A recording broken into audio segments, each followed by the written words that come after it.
என்ன பண்ணணும்? ஹோட்டல் இருக்கிற சுவையை வீட்டுக்கு கொண்டு வரணும். வீட்டில் இருக்கிற சத்து பொருளை ஹோட்டலுக்கு கொண்டு போயிட்டா 2 இடத்துல நல்லா இருக்கும். நாம நினைக்கிற மாதிரி சுவைங்கிறது ரசிக்கிறக்கோ ருசிக்கிறக்கோ கிடையாதுங்க. சுவைங்கிறது டைரக்ட் எனர்ஜி. இன்னும் சொல்ல போனா நீங்க ஒரு பொருளை வாயில போட்டுட்டு சுவையை மட்டும் ரசிச்சுட்டு துப்பிட்டு வயிற்றுக்கு ஒரு உணவு கூட அனுப்பாம வாழ்நாள் ஃபுல்லா உயிரோட எந்த ஒரு நோய் இல்லாம இருக்கலாம்.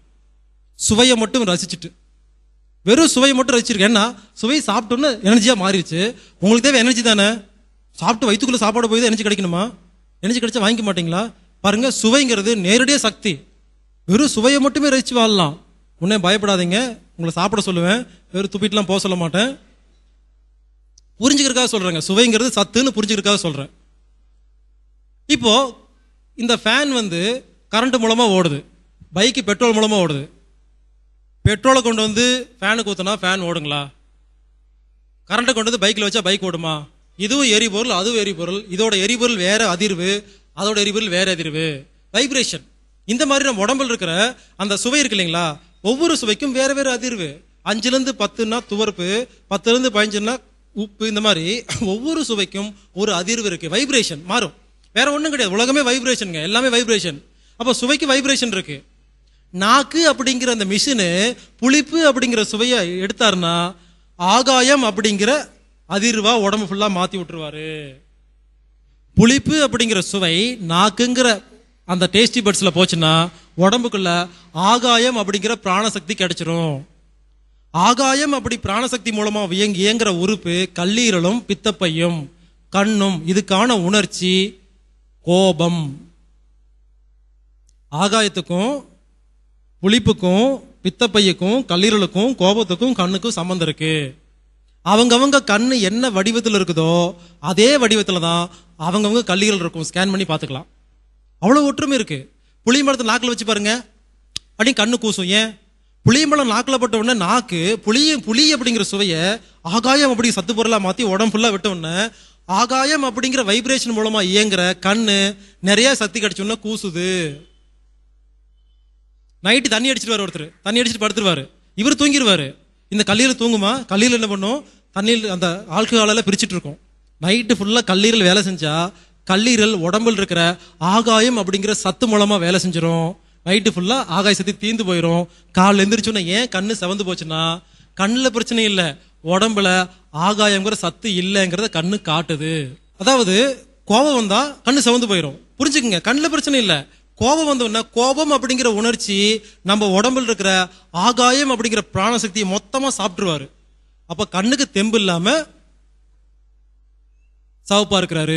யாரெல்லாம் கோபப்படுறீங்களோ கோபம் பித்தப்பையும் கல்லீரலையும் கண்ணையும் பாதிக்கும். பிரச்சனை உறுப்புகள் இல்ல, ஆகாயங்கிற சக்தியில இருக்கு. அப்போ புளிப்புக்கும் ஆகாயத்துக்கும் பித்தப்பையுக்கும் கல்லுக்கும் பித்தப்பையுக்கும் லிவருக்கும் கண்ணுக்கும் கோபத்துக்கும் சம்பந்தம் இருக்குங்கிற ஆங்கிள் யோசிச்சா தானே நோயை குணப்படுத்த முடியும். இது புரியாம கண்ணிலே ஆபரேஷன் பண்ணீங்கன்னா என்ன எப்படி குணமாகும்? ஏன் கண்ணெல்லாம் யாருமே குணப்படுத்த முடியலன்னா கண்ணுக்கும் லிவருக்கும் சம்பந்தம் இருக்குங்கிறத அலோபதியில கிடையாது. செக் பண்ணி பாருங்க. இது கூட தெரியாம எந்த கண்ணையும் குணப்படுத்த முடியாது, எந்த கல்லீரலையும் குணப்படுத்த முடியாது. யாராவது கேட்டாங்களா கண்ணில் ஒரு நோய் இருந்தா, சார் நீங்க புளிப்பு அதிகமா சாப்பிடுவீங்களா கம்மியா சாப்பிடுவீங்கன்னு கேட்டாங்களா? கோபம் அதிகப்படுவீங்களா கம்மியா படுவீங்க கேட்டாங்களா? கல்லீரலுக்கு வேலை கொடுத்தா கண்ணு கெட்டு போகும், கண்ணுக்கு வேலை கொடுத்தா கல்லீரல் கெட்டு போகும். பித்தப்பையில கல்லு வர காரணமே லிவருக்கு அதிகமாக வேலை கொடுத்தீங்கன்னா பித்தப்பையில கல்லு வரும், கண்ணுக்கு வேலை கொடுத்தா பித்தப்பையில கல்லு வரும். கண்ணுக்கு பித்தப்பைக்கு சம்பந்தம் இருக்குங்கிற விஷயம் தெரியாம நீங்க எப்படி பித்தப்பை கரைப்பீங்க? கல்ல எப்படி கரைப்பீங்க? புரிஞ்சுக்குங்க. ஆகாயத்துக்கும் புளிப்புக்கும் லிவருக்கும் கால் பிளாடருக்கும் கண்ணுக்கும் கோபத்துக்கும் சம்பந்தம் இருக்கு. இது புரியாம இதுல இருக்கிற எந்த நோயும் குணப்படுத்த முடியாது. இதை பத்தி பேசுறதுக்கு 4 மணி நேரம் வேணும். பல நோய்களை பத்தி பேசினா நீங்களே யோசிச்சு பாருங்க, புரிஞ்சிடும். இனிமேல் இருக்க உங்களுக்கு நோய் இதனால வந்திருக்குன்னு புரிஞ்சு போயிடும். 2 பேத்துக்கும் கல்லீரல் பாதிப்புங்க, ஆஸ்பத்திரியில் படுத்திருக்காங்க. 2 பேத்துக்கும் ஒரே ஆபரேஷன், ஒரே டாக்டர், ஒரே மருந்து, ஒரே ஃபீஸ். ஒருத்தர் 30 வருஷம் தண்ணி அடிச்சவர், இவர் தண்ணி அடிக்காதவர். இவர் என்ன பண்ணுவாரு? கடவுளே 30 வருஷம் தண்ணி அடிச்சு அவனுக்கு எனக்கு ஒரே நோயா, நீ நல்லா இருப்பியான்னு கேட்பாரு. இவர் புளிப்பு அதிகமா சாப்பிட்டிருப்பாரு, நோய் வந்திருக்கும். கோபம் போட்டிருப்பாரு, நோய் வந்திருக்கும். புரிஞ்சுக்கங்க, ஒரு குறிப்பிட்ட காரணத்தினாலதான் ஒரு உறுப்புல நோய் வராது. பல காரணம் இருக்கு. எல்லாத்தையும் பார்த்து யோசிச்சு குணப்படுத்தினாதான் குணப்படுத்த முடியும். சரிங்க, ஒரு சுவைக்கும் உறுப்புக்கும் சம்பந்தம் இருக்கு நம்ப மாட்டேன்னு யாராவது உட்கார்ந்துருந்தீங்கன்னா அவங்களுக்கு ஒரு உதாரணம். கர்ப்ப காலத்துல பெண்கள் மாசமா இருக்கும்போது ஏன் புளிப்பு சாப்பிடுறீங்க, ஏன் மாங்காவை தேடி தேடி போய் சாப்பிடுறீங்க? காலேஜ் படிக்கும்போது சாப்பிட மாட்டாங்களாமா. குழந்தை பெற்றதுக்கு அப்புறம் சாப்பிட மாட்டாங்களாம். அது என்ன கர்ப்ப காலத்துல மட்டும் புளிப்பு தேடி ஓடுறீங்க? கல்லீரல் தான் கர்ப்பப்பையில் இருக்கிற ஒரு செல் இருக்கிற உயிரை ரத்தத்துல இருந்து ஒவ்வொரு பொருளா எடுத்துட்டு போய் ஒரு குழந்தையை உருவாக்குறதே கல்லீரல் தான். கர்ப்பகால காலத்துல இருந்து குழந்தை பெற்றுக்கிற காலம் வரைக்கும் இந்த கல்லீரல் ஓவர் டைம் பண்ணுது. அது உங்ககிட்ட எனக்கு ஹார்லிக்ஸ் கொடுங்க, குளுக்கோஸ் கொடுங்க, டாக்டர் கூட்டிட்டு போய் கேட்கல, புளிப்பு கொடுங்கன்னு கேட்குது. அப்போ நம்ம உடம்புல எந்த உறுப்புக்கு எந்த சக்தி வேணுமோ உங்ககிட்ட மருந்து மாத்திரம் கேட்காது. நாக்கு அப்படிங்கிற டாக்டர் கிட்ட டாக்டர் எனக்கு சத்து வேணும்னு கேட்கும். நாக்கு என்ன பண்ணுவாரு, யாருக்கு என்ன சத்து வேணும், ஓ கல்லீரல் கேட்கறியான்னு சொல்லிட்டு இவரு புளிப்பு சாப்பிட்ற மாதிரி நாக்க தூண்டுவாரு. புளிப்பு சாப்பிட்டீங்கன்னா புளிப்பை சத்து பொருளை மாத்தி அனுப்பிச்சிட்டாருன்னா கல்லீரல் குணமாயிரும். பாருங்க எவ்வளவு சுலபமா இருக்குது. நாக்கு அப்படிங்கிற டாக்டர் எப்ப உங்களுக்கு என்ன மருந்து வேணும் கேட்பாரு, அதை கொடுத்தீங்கன்னா நோய் குணமாயிரும். கர்ப்ப காலத்தில் இருக்கிற பெண்களுக்கு புளிப்பு கொடுக்காம இருந்து பாருங்க, குழந்தை ஊனமா பிறக்கும். அடுத்தது உப்பு அப்படிங்கிற சுவைக்கு தான் நம்ம உடம்புல நீர் கரண்ட் அதிகம் கம்மியாகும். நீர் சத்து மூலமா இயங்குற உறுப்பு சிறுநீரகம், மூத்திரப்பை, கிட்னி, யூரினரி பிளாடர். இதுக்கான வெளியுறுப்பு காது, இதுக்கான உணர்ச்சி பயம். அவங்கவங்க காது என்ன வடிவத்தில் இருக்குதோ இதே வடிவத்துல தான் அவங்கவங்க சிறுநீரகம் இருக்கும். ஸ்கேன் பண்ணி பாத்துக்கலாம். ஒருத்தருக்கு சின்ன காது ஒரு பக்கம் பெரிய காது இருந்துச்சுன்னா நீங்க கண்ணை மூடிட்டு சார் உங்க கிட்னி ஒரு பக்கம் சின்னதா இருக்கு பெருசா இருக்குன்னு சொல்லிருங்க. ஸ்கேன் பண்ணி பார்த்தா அப்படிதான் இருக்கும். அந்த அளவுக்கு காதுக்கும் கிட்னிக்கு சம்பந்தம் இருக்கு. உப்பு தின்னமே தண்ணி குடிப்பான்னு சொல்லுவாங்க. ஏன்? உப்புங்கிற சுவை நாக்கில் பட்ட உடனே இது நீர் சக்தியா மாத்தின உடனே சிறுநீரகம் வேலை செய்யும். சிறுநீரகம் என்ன வேலை செய்யும், உடம்புல இருக்கிற தண்ணி எல்லாம் எடுத்து அதுல இருக்கிற நல்ல பொருள் உள்ள கலக்கி கெட்ட பொருளை மூத்திரமா அனுப்பும். அப்போ உடம்புல தண்ணி தீந்து போகும், நாக்கு தாகம் எடுக்குது. உப்பு தின்னா கிட்னி வேலை செய்யும். இதுதான் கான்செப்டுங்க. பயத்துல ஒண்ணுக்கு போயிடுறாங்க, சொல்றாங்க பையனை பார்த்து பயத்துல ஒண்ணுக்கே போயிட்டான்னு. ஏன் பயம் வந்தா ஒண்ணுக்கு போகுது?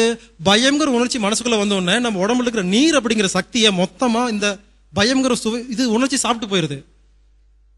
மூத்திரப்பை அந்த மூத்திரத்தை கூட புடிச்சு வைக்க முடியாம தெம்பு இல்லாதனால விட்டுருது.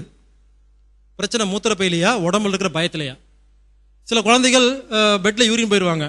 நீங்க ஆஸ்பத்திரி கூட்டிட்டு போய் ஸ்கேன் எல்லாம் பண்ணுங்க. கடைசி என்ன சொல்லுவாங்க, ஒரு புதுசா ஒரு பேர் வச்சிருப்பாங்க அந்த நோய்க்கு. யாருக்கும் தெரியாது, எங்க சொன்னாலும் புரியாத மாதிரி நோய்க்கு ஒரு பேர் வச்சு மருந்து மாத்திரை கொடுத்துட்டு இருப்பாங்க. இதே இந்த விபூதி போடுறவங்க குறி சொல்ல போய் காத்தீங்கன்னா என்ன சொல்லி சொல்லுவாங்க, பயந்த கோளாறு அப்படிம்பாங்க. அதுக்கு ஒரு நோய்க்கு பேர் வச்சிருப்பாங்க. மனசுல பயம் இருக்கும். ஒரு கரப்பாம்பூச்சி பார்த்து, டீச்சரை பார்த்து பயம், உங்களை பார்த்து பயன்படுத்திருக்க எப்பாவது யாராவது பார்த்து பயமுறுத்திருந்துச்சுன்னா அது யூரின் போயிட்டு இருக்கும். மனசுல பயத்தை நிறுத்தினா மட்டும்தான் கிட்னி சம்பந்தப்பட்ட மூத்திரப்பை சம்பந்தப்பட்ட எல்லா நோயும் குணப்படுத்த முடியும். பிபிக்கு உப்பு சாப்பிடக்கூடாது உலக மருத்துவம் சொல்லுது. இந்த மருத்துவத்துல உப்பு சாப்பிடாத வரைக்கும் உங்க பிபியை குணப்படுத்தவே முடியாது. நான் லெட்டர் ஹெட்ல சீல் வச்சு சைன் வச்சு போட்டோ ஒட்டி கொடுக்குறேங்க. உப்பு சாப்பிடாத வரைக்கும் உங்க பிபியை குணப்படுத்தவே முடியாது. யாருங்க சொன்னா இப்ப தப்பான மருத்துவத்தை? சரி உப்பு சாப்பிடாம இருக்கிறீங்களே, நோய் குணமாயிருச்சா உங்களுக்கு? முதலோட நல்லா இருக்கீங்களா இல்ல கெட்டு போயிட்டீங்களா? இன்னும் மோசமா தானே போறீங்க. ஏன்? உப்பு சாப்பிட்டா என்னங்க நடக்குது? இல்லைங்க உப்பு சாப்பிட்டா பிபி அதிகமாகுன்னு சொல்றீங்க. புரிஞ்சுக்குங்க, உப்பு சாப்பிட்டா ஏன் பிபி அதிகமாகுதுன்னா உப்பு நாக்குல வச்ச உடனே சிறுநீரகம் வேலை செய்யுது. அது என்ன வேலை செய்யும், ரத்தத்தில் இருக்கிற கழிவு பொருளை தூக்கி மூத்திரமா அனுப்பிச்சு வைக்கும். எப்ப நீங்க உப்பு சாப்பிட்றீங்களோ கிட்னி ரத்தத்தில் இருக்கிற கழிவு பொருளை பிரிச்ச உடனே ரத்தம் நீர்த்து போகுது, டைல்யூட் ஆகுது. இறுதி என்ன பண்ணுது, அப்பா ரத்தத்தில் கெட்ட பொருளா வெளியே போயிருச்சா, கொஞ்சம் நீர்த்து போச்சு சொல்லி பிபியை கொஞ்சமா ரைஸ் பண்ணுது. ஏன் உங்க ரத்தத்தை சுத்தம் பண்ணக்கூடாதா? உப்பு தான் ரத்தத்தை சுத்தம் பண்றது மருந்து. அதை நீங்க எப்ப சாப்பிடாம இருக்கிறீங்களோ, எங்க வீட்டுக்கு எங்க அப்பாவோட ஃப்ரெண்டு வருவாரு, அம்மா நான் பிபி பேஷண்ட்டுமா உப்பே போடாம சமைங்கன்னு சொல்லிட்டு அவருக்கு மட்டும் உப்பே போடாத சமையல். அப்ப என்ன ஆகுது, யாரெல்லாம் பிபிக்கு உப்பு சாப்பிடாம இருக்கிறீங்களோ என்ன நடக்குதுன்னா உங்க சிறுநீரகம் வேலை செய்யறதுக்கான தெம்பே கொடுக்கலன்னு அர்த்தம். அப்ப என்ன ஆகும், சிறுநீரகம் பேசாம இருக்கும். அப்ப என்ன ஆகும், ரத்தத்தில் இருக்கிற கழிவு பொருளை தூக்கி வெளியே வீசுற வேலையை நிறுத்திடுச்சுன்னு அர்த்தம். அப்ப ரத்தம் என்ன ஆகும், கழிவு பொருள் அதிகமாகி கெட்டியாகி சாக்கடை ஆயிட்டு வருதுன்னு அர்த்தம். இப்படி கெட்டியா இருந்தால உங்க இருதயத்தால பிபி ரைஸ் பண்ண முடியாம கம்மியா இருக்கு. உப்பு சாப்பிட்டோம்னா கொஞ்சமா ரைஸ் ஆகுது, நமக்கு பயம் வந்துருச்சு, ஓ பிபி ரைஸ் ஆகுது, உப்பு சாப்பிடாதீங்க. இப்படி யாரெல்லாம் உப்பு சாப்பிடாம இருக்கிறீங்களோ உங்க ரத்தம் கெட்டியாகி சாக்கடையாகி கழிவு பொருளா மாறி பெரிய நோய் வருமா கம்மியா நோய் வருமா? உப்பு இல்லாத பண்டா குப்பைன்னு சொன்னாங்களா இல்லையா? நீங்க என்ன குப்பையா? யோசிச்சு பாருங்க. உப்பு சாப்பிடக்கூடாதுன்னு சொல்றாங்களே, யாரெல்லாம் எமர்ஜென்சில ஆஸ்பத்திரி போய் அட்மிட் ஆகுறீங்களோ சோடியம் குளோரைடு ஐபின்னு ஒரு டப்பா எடுத்து மாட்டுவாங்க. சோடியம் குளோரைடுனா தமிழ்ல உப்புன்னு அர்த்தம். நமக்கு தெரியல. சக்கரை சாப்பிடாம போய் குளுக்கோஸை மாட்டிட்டு வரோம், உப்பு சாப்பிடாம போய் சோடியம் குளோரைடு மாட்டிட்டு வரோம். அது என்ன சோடியம் குளோரைடு கொடுத்து எந்திரிச்சு வந்துடுவீங்க. ஆஸ்பத்திரி போயிருந்தேங்க, ஒரு 4 பாட்டில் என்னமோ மாட்டாங்க, நல்லா இருக்குது. உப்பு போட்டிருக்காங்க நல்லா இருக்கிறீங்க, சக்கரை போட்டிருக்காங்க நல்லா இருக்கிறீங்க, அதை ஒழுங்கா சாப்பாட்டில் சேர்த்துக்கிட்டீங்கன்னா நல்லா இருப்பீங்க. அதே மாதிரி கேன்சர் எய்ட்ஸ் பேஷண்ட் யாருமே இறக்குறது கேன்சர் எய்ட்ஸ்ல கிடையவே கிடையாது. செக் பண்ணி சொல்லிடுவாங்க, சார் உங்களுக்கு கேன்சருங்க கண்டுபிடிச்சிட்டோம்.